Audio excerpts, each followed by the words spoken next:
I'd like to call the meeting to order, and our first order of business is to wish Chairman Towns a happy birthday. Okay, on three, let's hear it.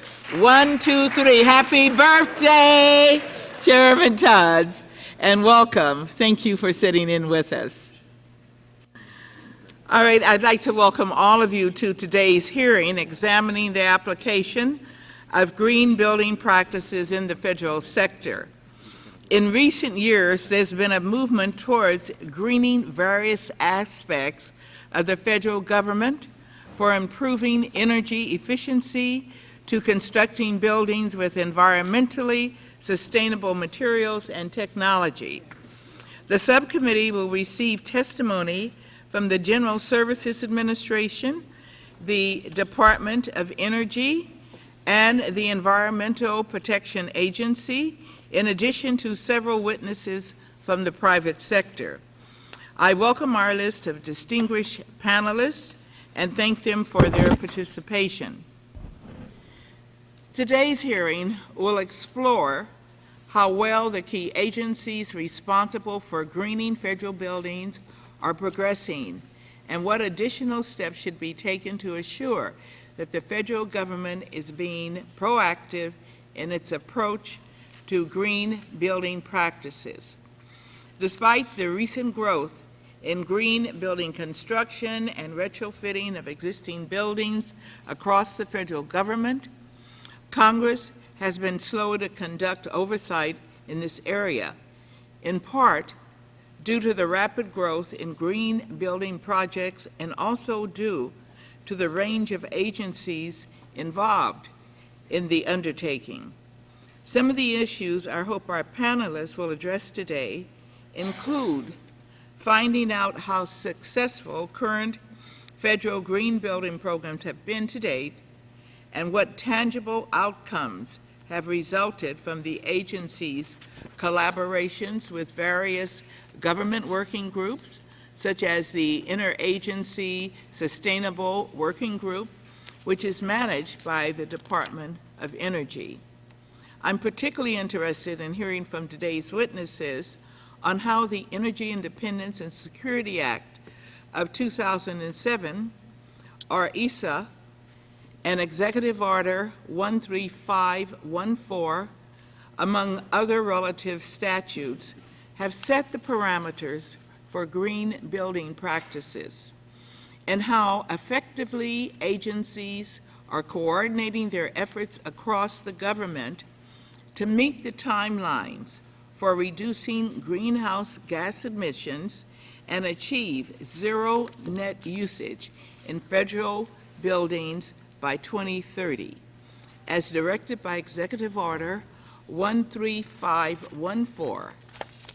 Given the ongoing debate about the merits of various green building certification standards and ratings systems, and DOZ pending notice of proposed rulemaking calling for revised performance standards and for a uniform set of green building standards, I'm interested in hearing from the witnesses as to what they might think is the best approach for the government to take in adopting a uniform set of green building certification standards. With the infusion of funds from the American Recovery and Reinvestment Act of 2009, agencies have received additional assistance in meeting the requirements for achieving energy efficiency and increasing the stock of renovated or new green buildings. However, as this source of funding winds down, there's a growing concern that agencies will have difficulty in continuing to achieve their goals by the dates outlined in ESA and related executive orders. I'm therefore interested in hearing how GSA, DOE, and EPA intend to advance their green buildings agenda on an ongoing basis, given their budget projections and the deadlines imposed by Congress and the executive branch. There has been an emphasis on energy reduction usage as it pertains to green building projects, and the subcommittee would like the panelists' input on how Congress may provide constructive guidelines and assistance in this area. And finally, I'd like to hear more about how the federal government's implementation of green building practices is affecting the growth of green buildings across the country. Again, I want to thank our panelists for joining us today, and I look forward to their testimony. And with that, I would like to call on Mr. Bilbray. Thank you, Madam Chair. I appreciate you having this hearing. And Madam Chair, I'd just like to start off by apologizing to the panel, because before you stands a man who stands as a very strong critic. I'm very cynical about this entire concept. Sadly, I'm not so cynic by nature. I'm a very optimistic person. Living proof is I actually thought I could get elected someday. But the fact is, after 40 years involvement in environmental movement, over 34 years involvement in government environmental strategies, just history has taught me that government is quick to make promises about the environment, and not just slow to delivery, but almost lacking in delivery. You know, we promised people that we're going to clean up our gasoline. We put additives in that not only rob our gas mileage, but pollute our air and claim it's good for the environment. We promised to create offsets for the Washington Capitol, and said we were going to make sure that we're not responsible for pollution. And while we continue to burn dirty coal to power our federal operations, we talk about how terrible it is and how we're so far against it, but we subsidize it consistently. Frankly, as I look at this issue, I see that it has been government regulation that stand in front of innovative alternative technologies that could not only save energy, but save natural resources. And so I've got to apologize up front. I'm going to be very critical of saying it sounds good in a report, but does it actually work out? I mean, I've actually seen government agencies tell individuals who've used appropriate alternative construction techniques, tear it down because it's not because it's bad, but because it's unapproved by the government process yet.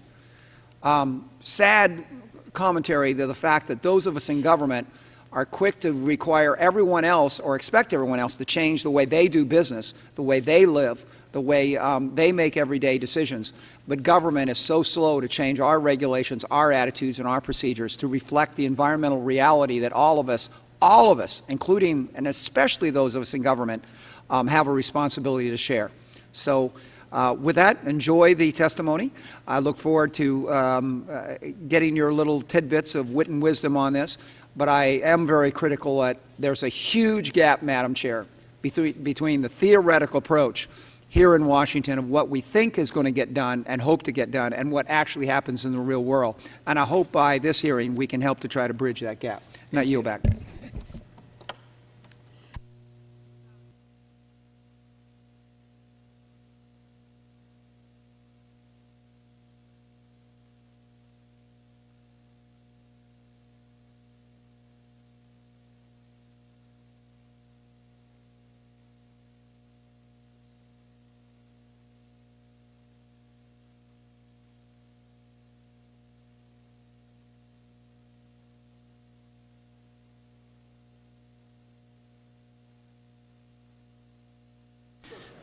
Right.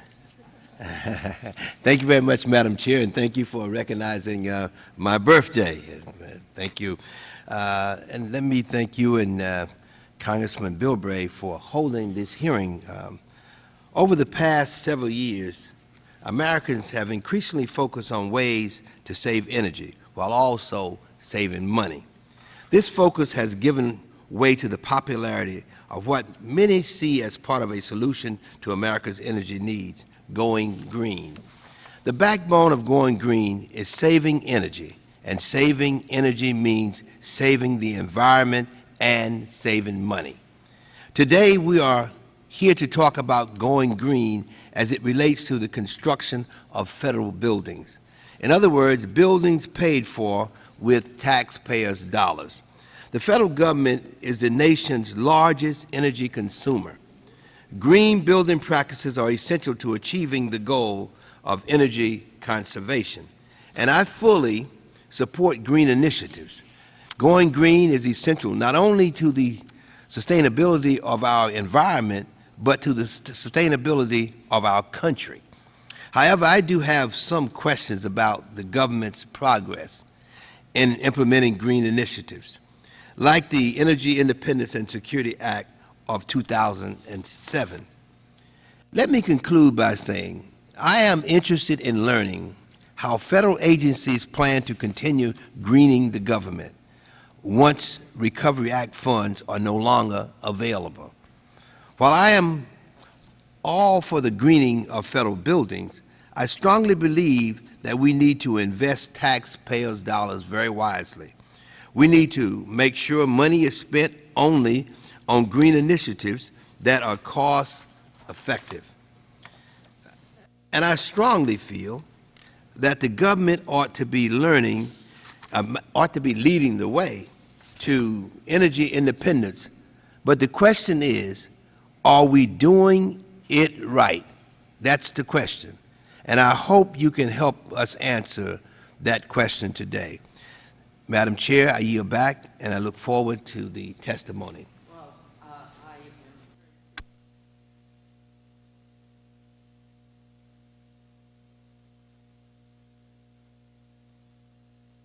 Okay.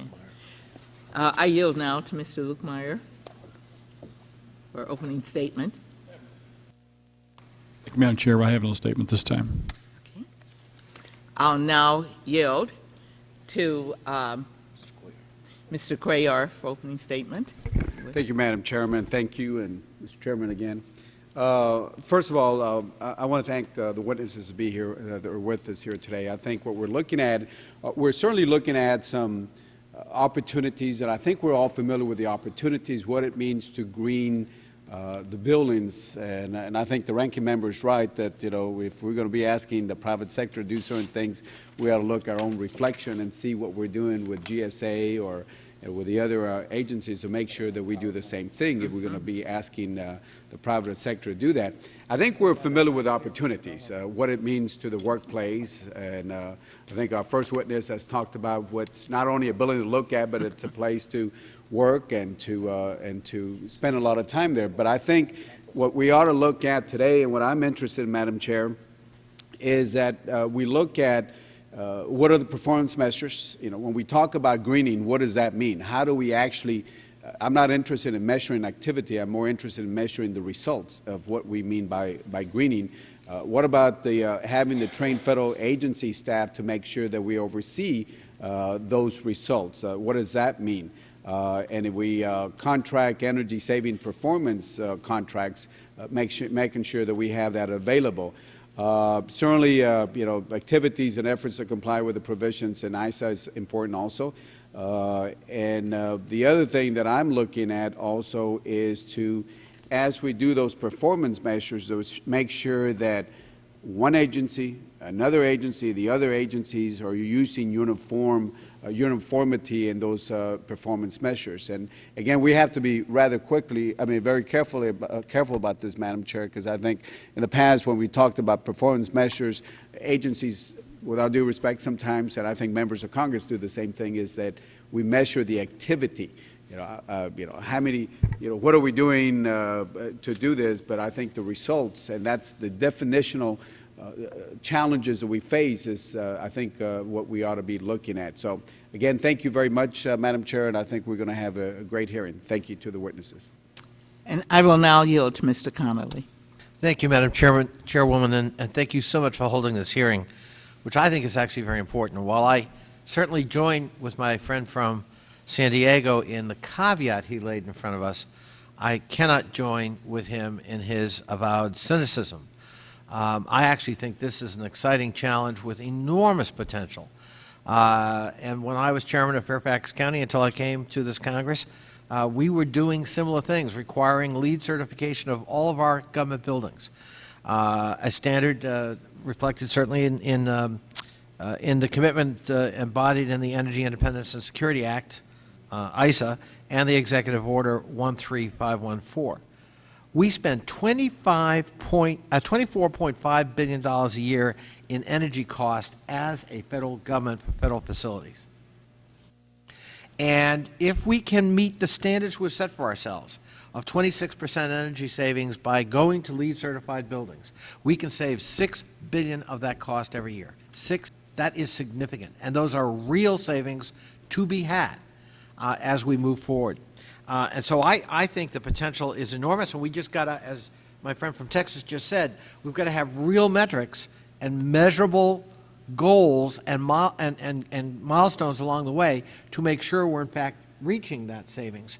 But that savings can really help us a lot as we go forward. We've already got 12 LEED certified buildings.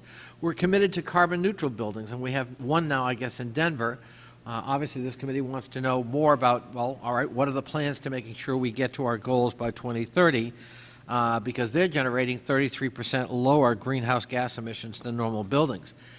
I might add that sometimes there are upfront costs in going to LEED certified buildings, but the payoff is considerable. In my county, for example, we, as a matter of measurement, said, okay, it cost a little bit more to initially build a green certified building. But by year 14, we start saving net money, we fully recoup those costs, and we start saving money every year thereafter. And we, as a lifespan, put 40 years in a building, even though we usually get more. At the federal government, it's much more dramatic. We put 100 years on a building. So the out years in terms of cost savings are quite considerable. The other thing we're committed to is pre-development hydrology standards for stormwater runoff at federal facilities. Very important for endangered estuaries, very important for fragile ecosystems. Certainly here in the National Capital Region, a very important standard as we're trying to restore the Chesapeake Bay, the largest estuary in the United States. And finally, Madam Chairwoman, I believe low-impact development techniques can make a big difference when we're looking at the entirety of a federal facility. It may be, pervious pavers. It may be rain gardens on the roof. It may be an alternative to, asphalted and impervious surface parking lot. I will say, however, in my view, we should not be building one-for-one structured parking spaces on a federal facility next to a transit station. That defeats the whole purpose of what we're trying to do here, and it is an unnecessary expense to the taxpayer, and I think we have to abandon that practice. But we also, in urban areas, need to use these techniques to lower, if you will, what's known as the heat island effect. We know that in some urban areas, the temperature variance can be 22 degrees higher Fahrenheit than in the comparable rural areas because of the radiant heat effect on asphalt and buildings and structures. So we, the federal government, need to make sure that we're cognizant of that and addressing that as well. Every 1 degree increase in Celsius increases ground ozone levels by 5%, leading to higher asthma rates and other respiratory ailments. So we have an obligation to be addressing that too. But finally, Madam Chairwoman, I want to congratulate you for holding this in a series of hearings. I think this is a very significant hearing, and I think here is an opportunity for the federal government to strike a blow for the environment, for public health, and to help save significant amounts of taxpayer dollars while we're at it. Thank you. Thank you, Mr. Connolly. If there's no additional statements, the subcommittee will now receive the testimony from our witnesses that are before us today. We'll now turn to our first panel. It's the policy of the Committee on Oversight and Government Reform to swear in all witnesses before they testify. And I'd like to ask all of you to please stand and raise your right hands. Do you solemnly swear to tell the truth, the whole truth, and nothing but the truth? I do.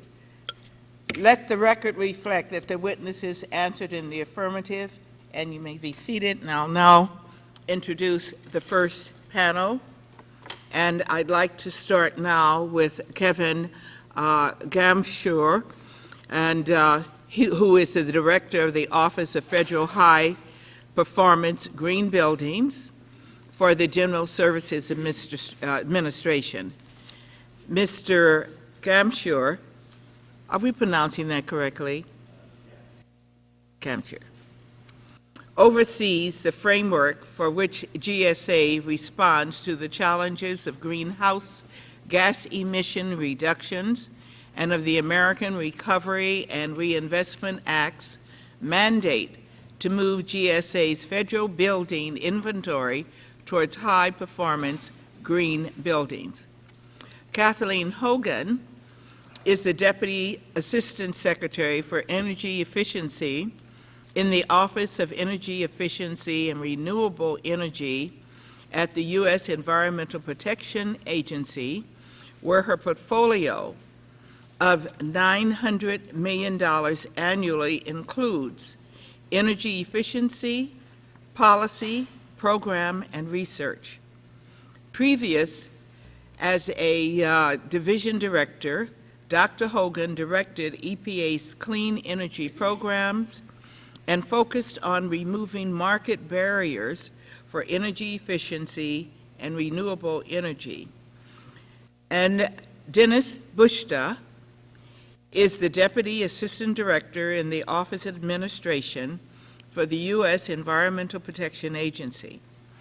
Mr. Bushta previously served as EPA's Director of Safety, Health, and Environmental Management Division and as an Acting Director of Facilities Management Services Division.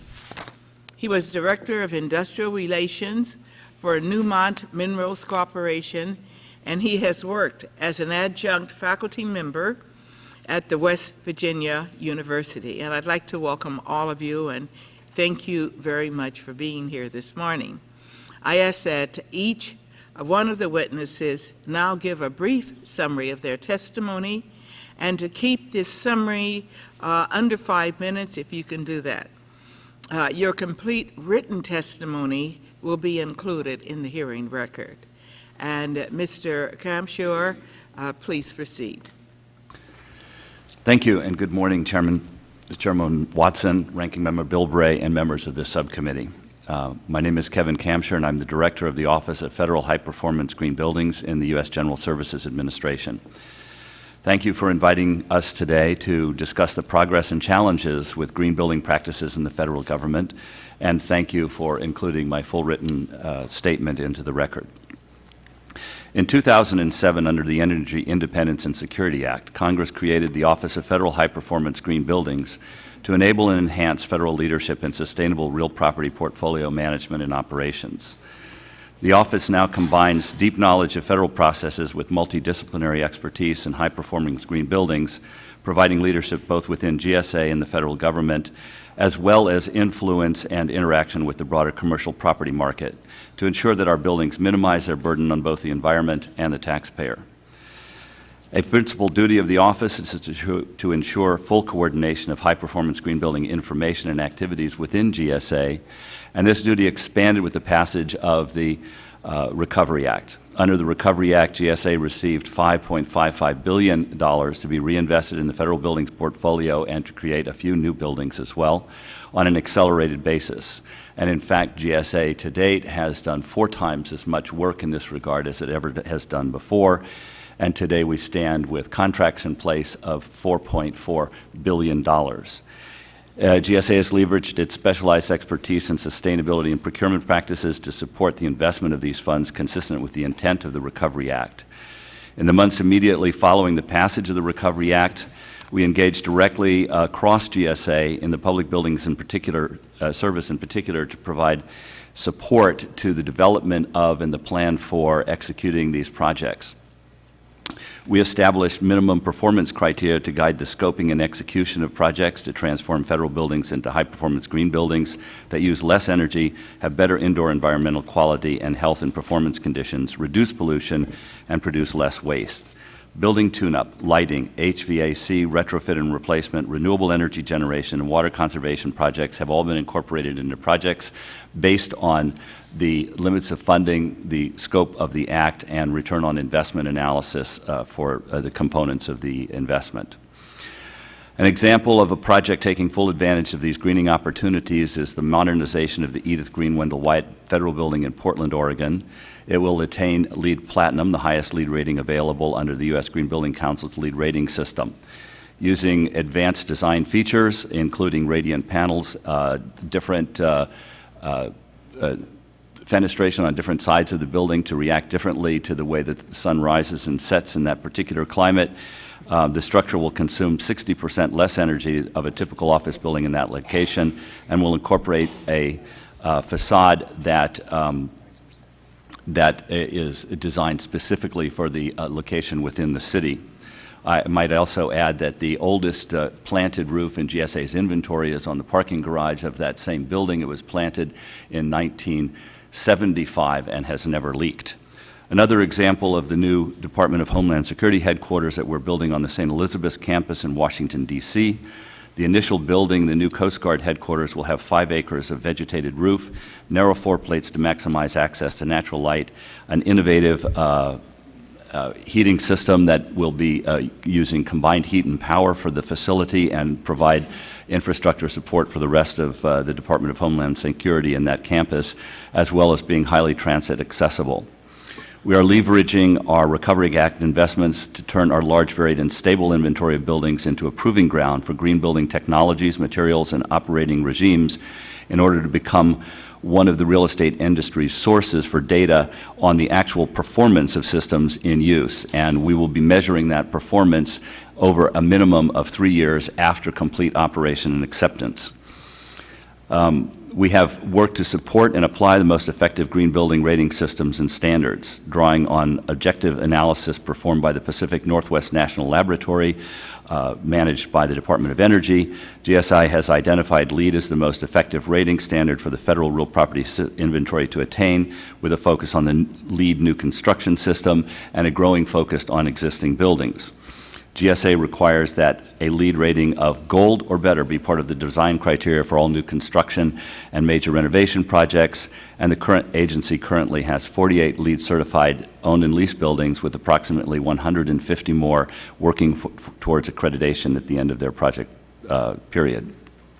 18 of these projects to date have exceeded the minimum with LEED Gold certifications, and one GSA lease, the FBI regional office in Chicago, has achieved the LEED Platinum rating for existing buildings, the first of those ratings ever to be given.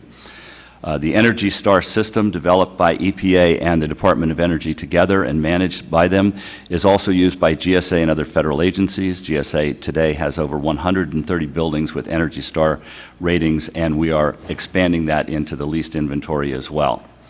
We track environmentally preferable purchasing in compliance with federal mandates, and just want to conclude with a couple of challenges related to measuring green building performance outcomes.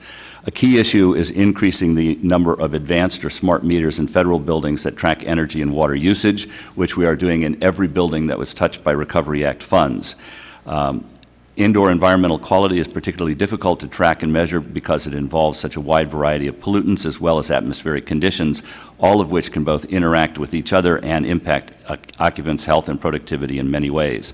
Research to develop user-friendly indoor environmental quality metrics is needed. Another area that the federal government's ability to invest in projects with greatest environmental benefits would also be advanced is if the authority of agencies to make contracts for renewable energy were extended from the current limit in GSA's authorizing legislation of 10 years to 20 years. And this would allow a cost-effective creation of markets for renewable energy that is not there. And finally, GSA has a long history of working cooperatively and effectively with federal partners, and I will cover that in the longer testimony that's there. And with that, I think I should stop because I'm over my time. Thank you very much. We will now proceed on to Ms. Hogan. Good morning, Chairman Watson, Ranking Member Bilbray, and members of the subcommittee. I do appreciate the opportunity to speak with you today about the Department of Energy's efforts with federal green buildings. The federal government is becoming a leader in green building practices across its 3.2 billion square feet and its very large annual facility energy bill. And it is raising the bar through Executive Order 13514 that was signed in October 2009. These efforts do make good sense by providing significant savings in taxpayer dollars, significant reductions in greenhouse gas emissions, and of course creating jobs. Today I would like to update the subcommittee on federal facility performance, share how the federal agencies do collaborate to make buildings more energy efficient and sustainable, and to discuss some additions to the federal toolkit that could help the government more readily achieve future statutory targets and others recently set by Executive Order 13514. The Department's Federal Energy Management Program, or FEMP, works with agencies to help them improve and to track their performance on key sustainability metrics that have been set forth by statute as well as executive orders. Preliminary data for fiscal year 09 are quite promising and show a number of things. They show a reduction in energy intensity of about 13% relative to fiscal year 2003, surpassing the annual goal that had been set. The data also show an increase in renewable energy use, which now meets more than 4% of the government's electricity demand, also surpassing the fiscal year 2009 goal. The data show a decrease of more than 4% in water intensity relative to 2007, surpassing the fiscal year 2009 goal. And the data show close to full compliance, 99%, with metering the electricity use in the buildings where that's appropriate, and show very high compliance with the design of new federal buildings to be substantially more efficient than the typical building built to code. Further, we do expect to have strong results for fiscal year 2010 as investment in energy efficiency and renewable energy at federal agencies did increase 84% in fiscal year 2009 over the prior year, for really the highest year ever at about $1.7 billion. Now, success does take a team effort, and the Department of Energy does work closely with GSA, EPA, and the other agencies.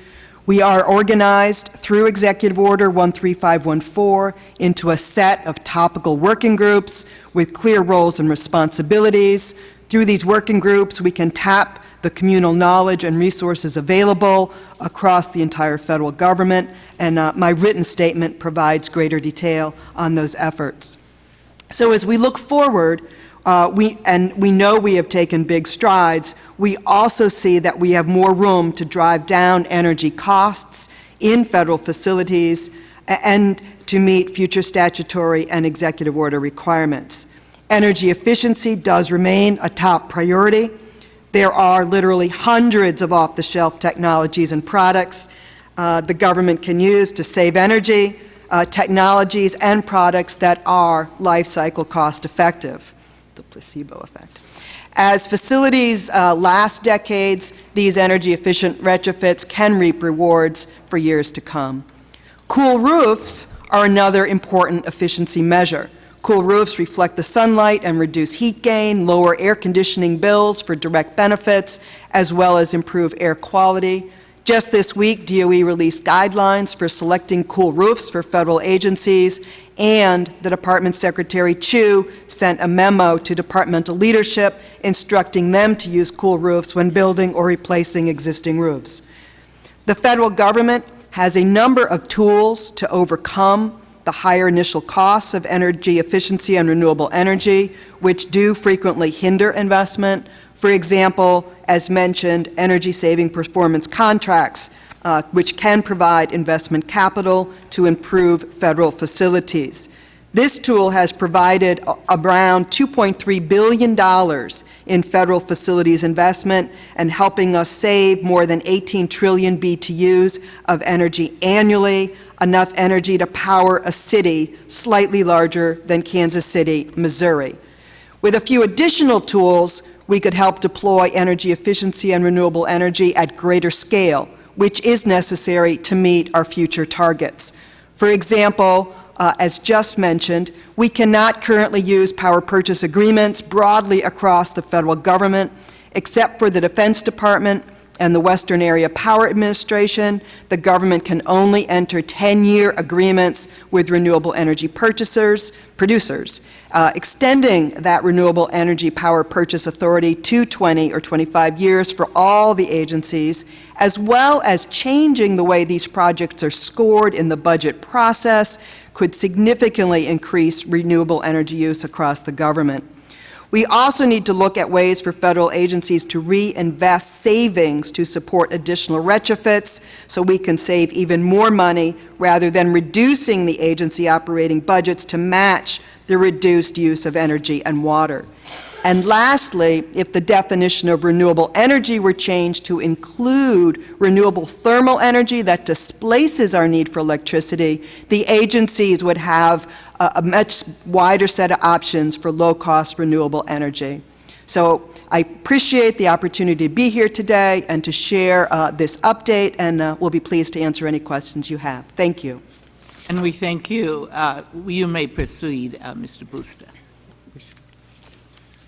Chairman Watson, Ranking Member Bilbray, and members of the subcommittee, thank you for providing me with the opportunity to appear before you today to discuss the U.S. Environmental Protection Agency's work, success stories, and challenges associated with green building practices and improving environmental performance in federal facilities.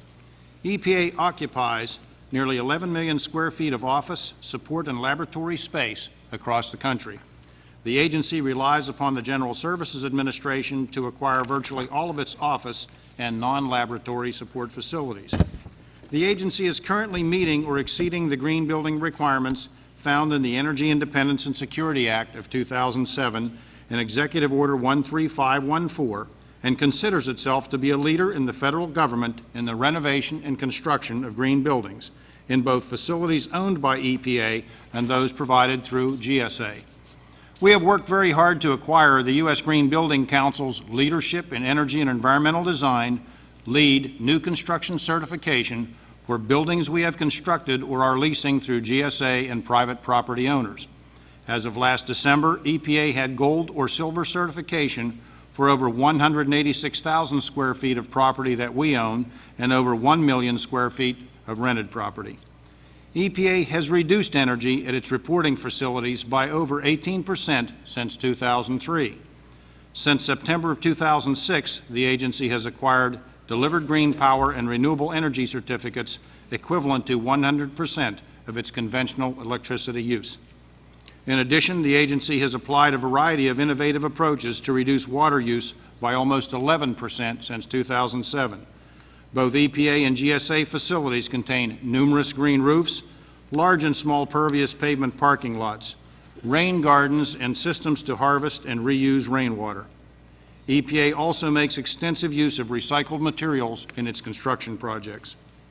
Energy efficiency is an essential component of green buildings. Several of our offices include EPA's Region 8 building in Denver, Colorado, which has earned the Energy Star rating, further highlighting the significance that EPA and GSA place on achieving top energy performance.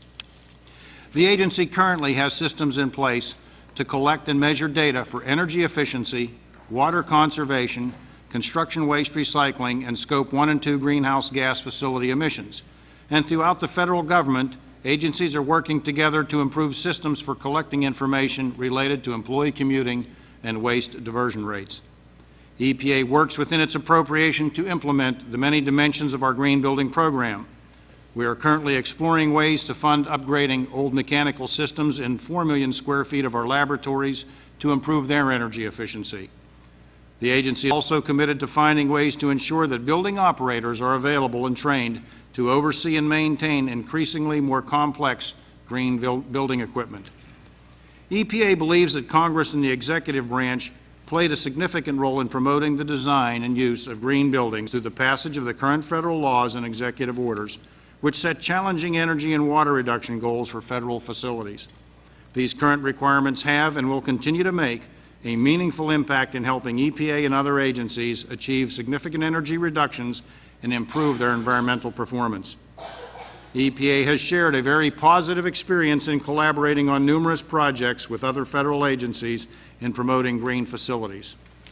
The Interagency Energy Task Force and the Interagency Sustainability Working Group, coordinated by Department of Energy and GSA, have provided a critical service in assembling and sharing information about best practices, and GSA has provided a testing ground for new technologies and design approaches. Several online energy management tracking and assessment tools that EPA developed include Portfolio Manager and Target Finder. An estimated 20% of the commercial building market, representing 15 billion square feet, uses Portfolio Manager to track energy and water usage, assess the performance of buildings, set goals, and make reductions across building portfolios. Some of EPA's greatest success in promoting green buildings and technologies can be found in our numerous voluntary partnership and product labeling programs, including Energy Star, Water Sense, and Climate Leaders, just to name several. By following the Energy Star guidelines for energy management, buildings can achieve, on average, a 35% reduction in greenhouse gas emissions and realize energy savings. EPA has also issued stormwater guidance to provide information about permeable pavement and roofing options that address environmental issues associated with water runoff. EPA strongly endorses the many benefits associated with green buildings and looks forward to continuing our work with the subcommittee, our partners throughout other federal agencies, and the public to ensure an economically and environmentally healthier country.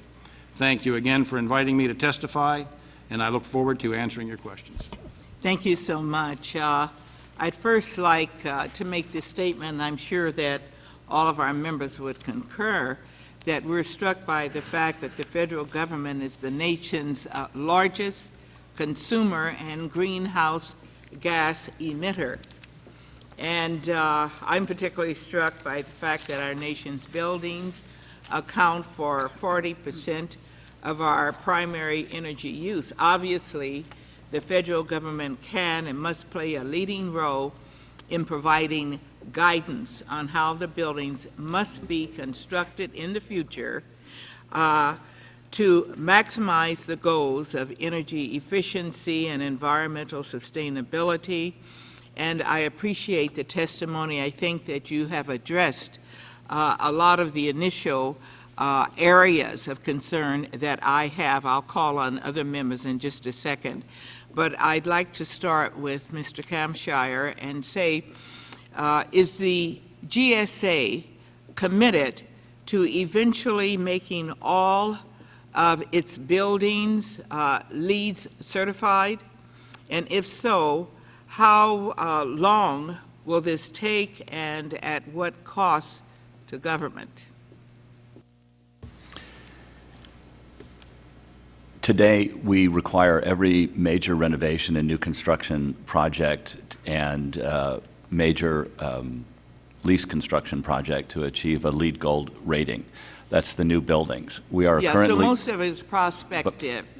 Correct. And the existing buildings is a large component of Executive Order 13514, as well as some previous executive orders.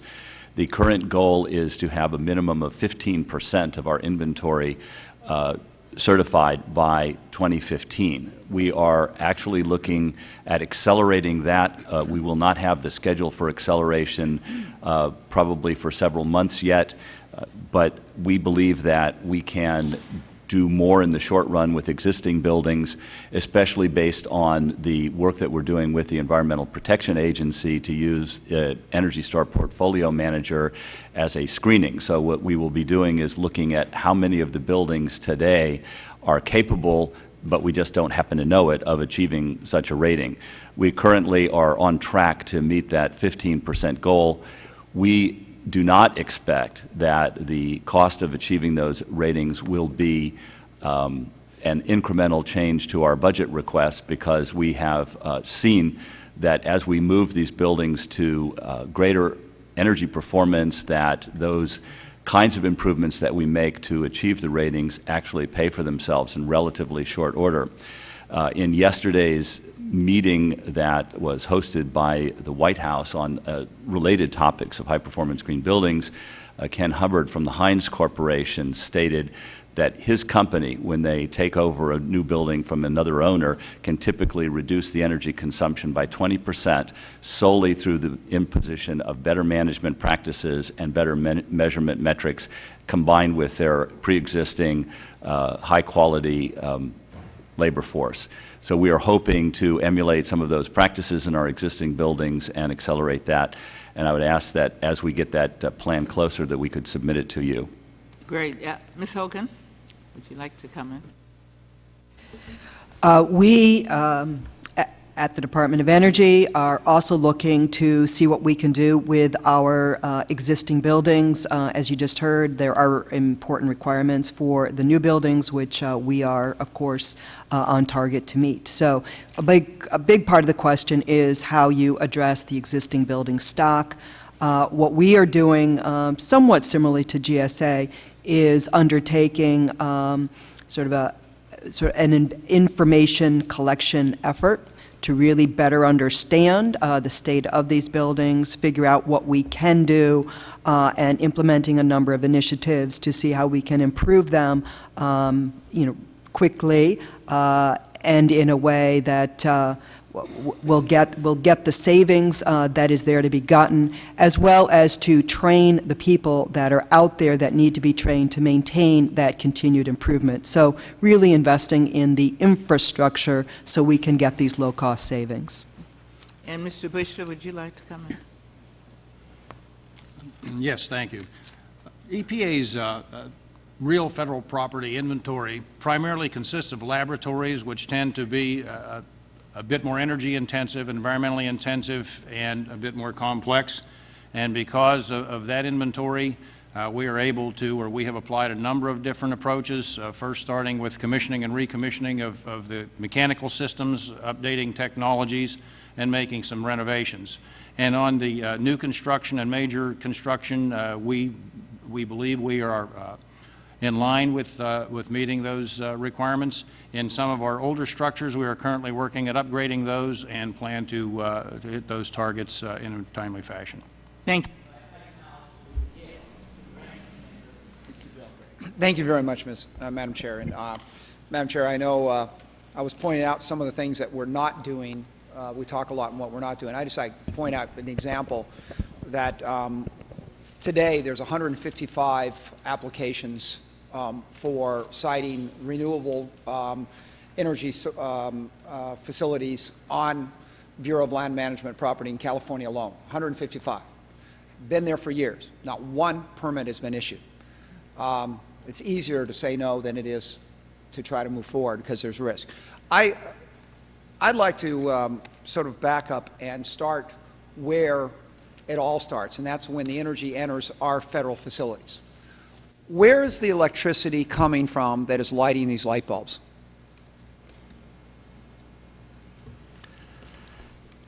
It's coming from the PJM grid with a series of different production facilities contracted for by PEPCO, generally speaking. And what is their major energy sources? PEPCO, I believe, has a portfolio that is predominantly coal-fired plants, but with some renewable energy mixed in there. We can certainly look up that information as it's recorded in the Energy Information Agency of the Department of Energy.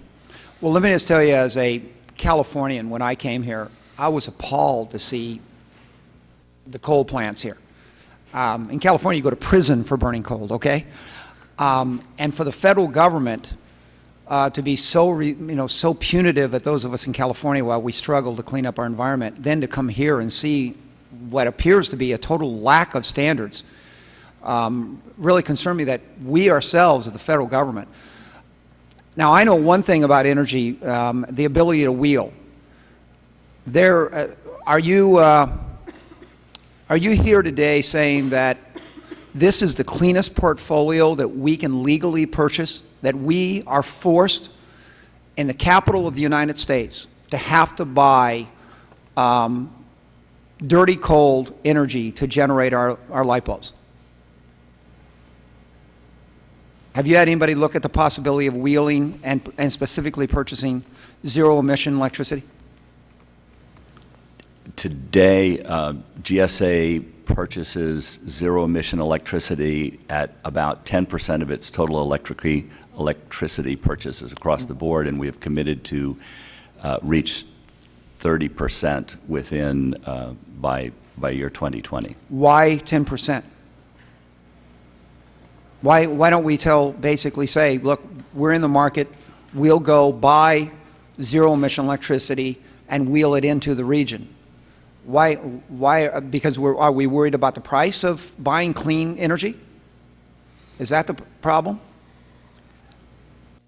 And I only say this because I know in California, and I think that Madam Chair will know that, consumers have the ability to go shop, purchase clean technology, even if it's paid at a premium, but that's a consumer decision that individuals make.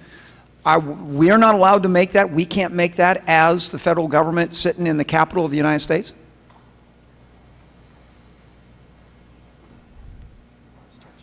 I am not aware of any law that would prevent us from making that decision. I am certain that there would be a cost impact of that decision. I wonder if the cost impact is going, would be as much as $90,000 or whatever. Frankly, we see the history that we tried to make this effort of playing the offset game and trying to play, do a smoke and mirror game rather than saying specifically, we want to buy it from these locations, and we will not buy, the federal government will not buy coal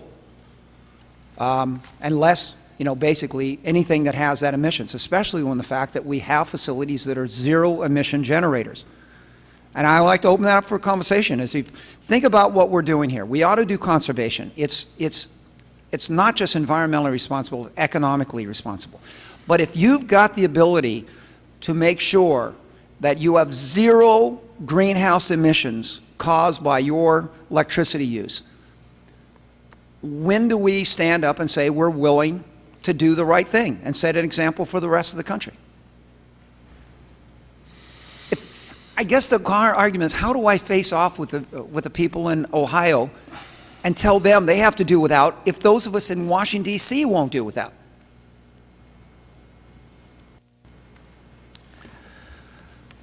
Go for it, EPA. I think you're asking some very important questions. I think what the federal government is doing is getting organized to make important progress in all of the areas that you're mentioning. And I think what's important when you think about renewable energy, when you think about greenhouse gas emissions, is you put together a strategy from how to get from where you are today to where you need to get tomorrow. Where are we today? What is the total emissions of the electricity that we're using on Capitol Hill today? What is the total emissions annually of the electricity we're using today on this hill? We can get you the numbers of what the greenhouse gas inventory is for the federal government. That is what the agencies are working to put together as a result of executive order that we've been talking about. As part of that executive order, each agency has been asked to put together an aggressive greenhouse gas reduction target and then put together a strategy for how to meet that target. For the Department of Energy, we've put together a goal of reducing our greenhouse gas emissions by 28% by the year 2020. And to do that, we will be investing more in renewable energy. We'll be doing more with energy efficiency, and we'll be addressing our fleet issues. And we'll be doing it across that full portfolio in as cost-effective a means as possible. Thank you, Madam Chair. And Madam Chair, I'm just saying that I grew up working on pollution problems, and the one thing I realize, it's a lot easier not to dump the sewage into the environment than it is to try to clean it up later. So I'd like us to go be proactive and eliminate the emissions rather than mitigate them. Thank you. I think that you're addressing one of the missions of this subcommittee, and obviously we're going to be holding more hearings looking at the reports that we get from your various agencies. It's important that we have this discussion, and we definitely will allow time to continue this discussion until we hit on something. I can concur with our distinguished ranking member. I also am from California. I worked in Sacramento, and I remember flying down into this gunky kind of airspace. You remember that? And so I remind former Governor Jerry Brown that he talked about the environment before most people could spell it. That was in the 70s. And so we took it on. And now I happily fly into my city of Los Angeles, and I can see the water. But I tell you, it was really bad. So we're going to continue. Yeah, for the record, LA Basin has twice as many people and twice as clean air. Yeah, we've worked on it over the years. I'll now yield to Mr. Quigley. Thank you, Madam Chairman. I appreciate this meeting and the panelists. My thoughts and questions are variation of what the ranking member is talking about. I enjoy coming to a meeting in a building that's far from green to talk about these issues, and parked in front of this meeting and every meeting, committee meeting we have in this building, and the Energy Committee meets in this building as well, are SUVs the size of Detroit. I don't know why people in this town feel the need that the only way they can get around is in a vehicle that large with a perfectly good subway system. Several of us ride bikes, but I think the point the ranking member was getting to is it's up to us. And I'm there as the sponsor of LEED certified building ordinance, which passed in Cook County, third largest in the country. We actually have new courthouses that are being built that are LEED certified. It's up to us. What we learned there is that we were creating markets. Government's such a large purchaser, not just the federal, but state and local.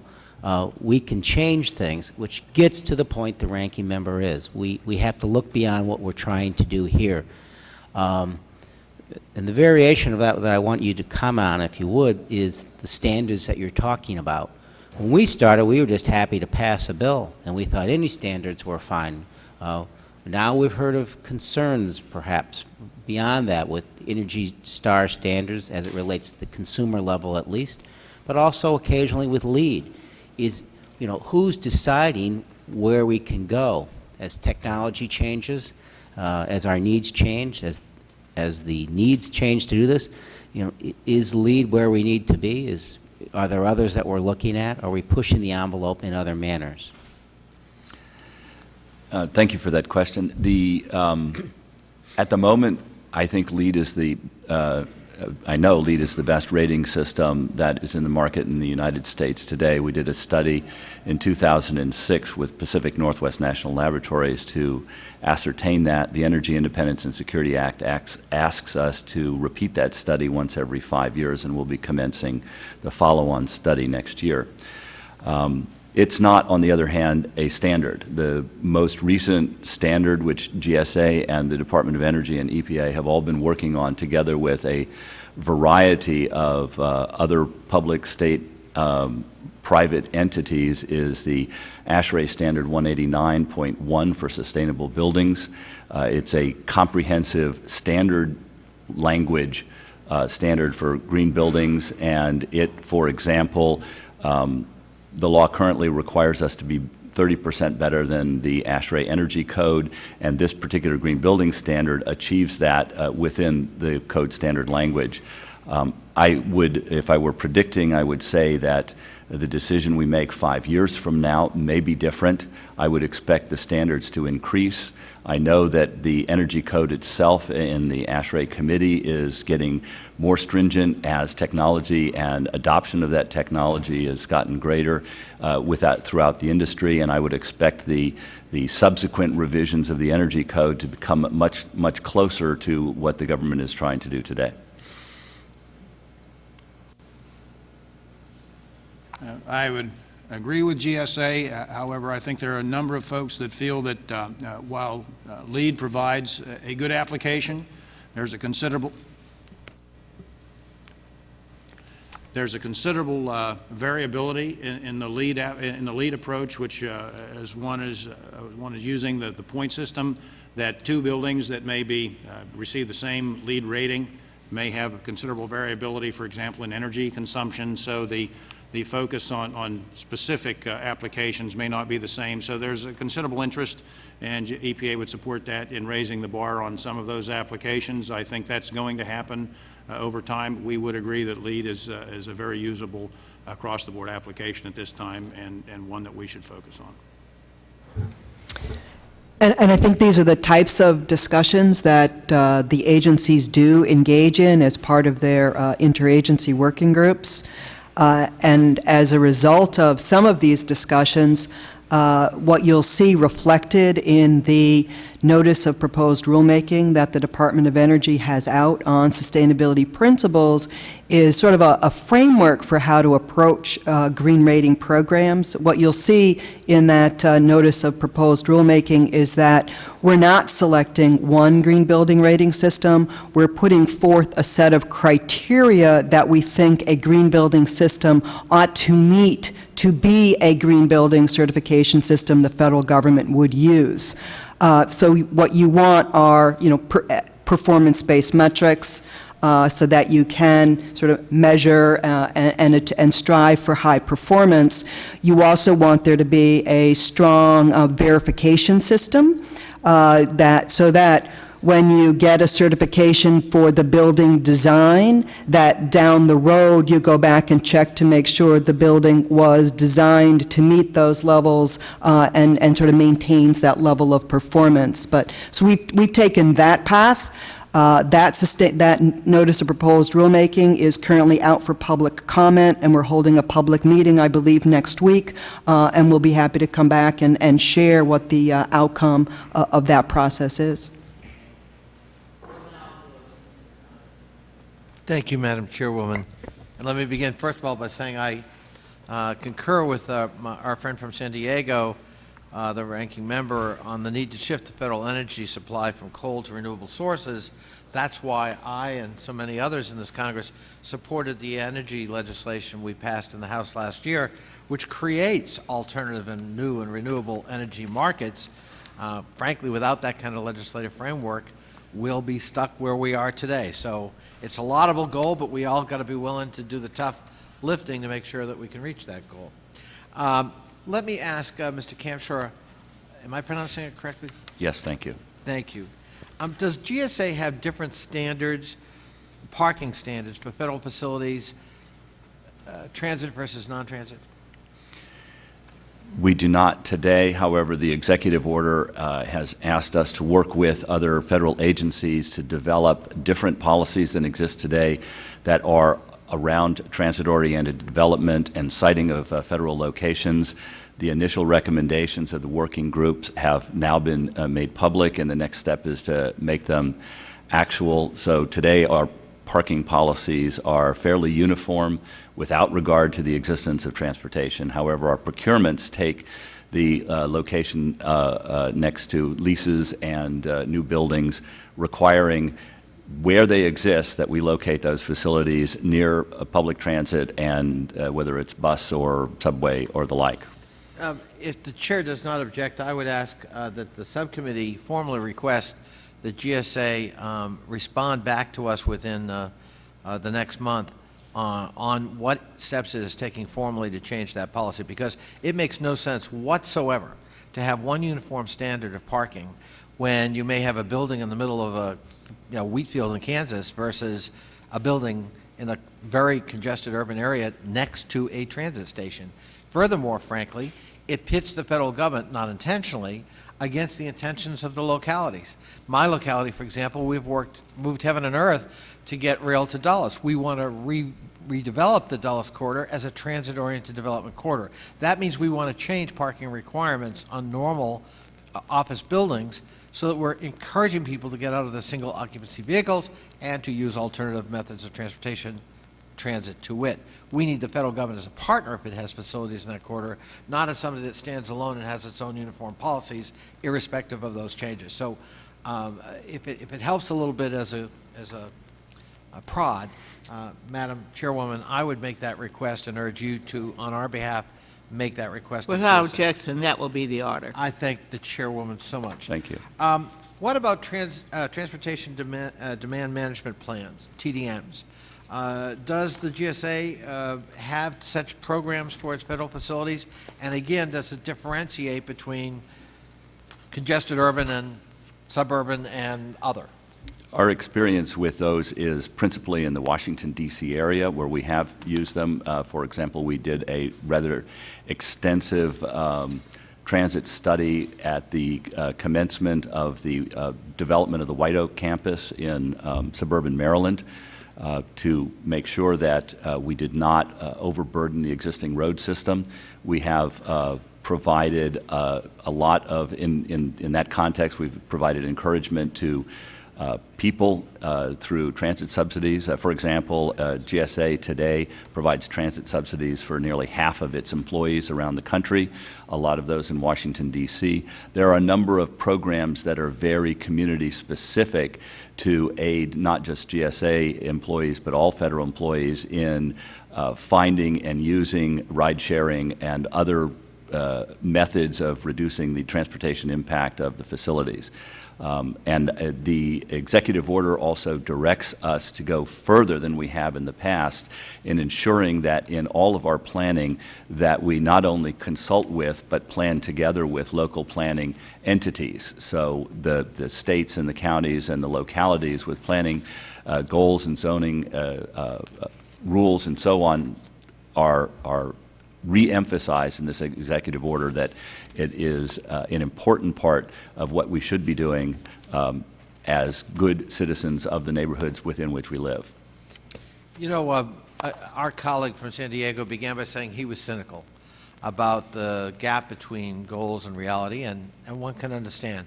But I guess I see the glass as half full, not half empty. I think the federal government has an incredible opportunity here to actually go from being what it is today, or has been in the past, to actually being the cutting edge model. And let me just say, nothing could be more exciting to me than to actually see us, the federal government, leading the way in green certification, in pre-development hydrology standards, in saving $6 billion a year in energy costs.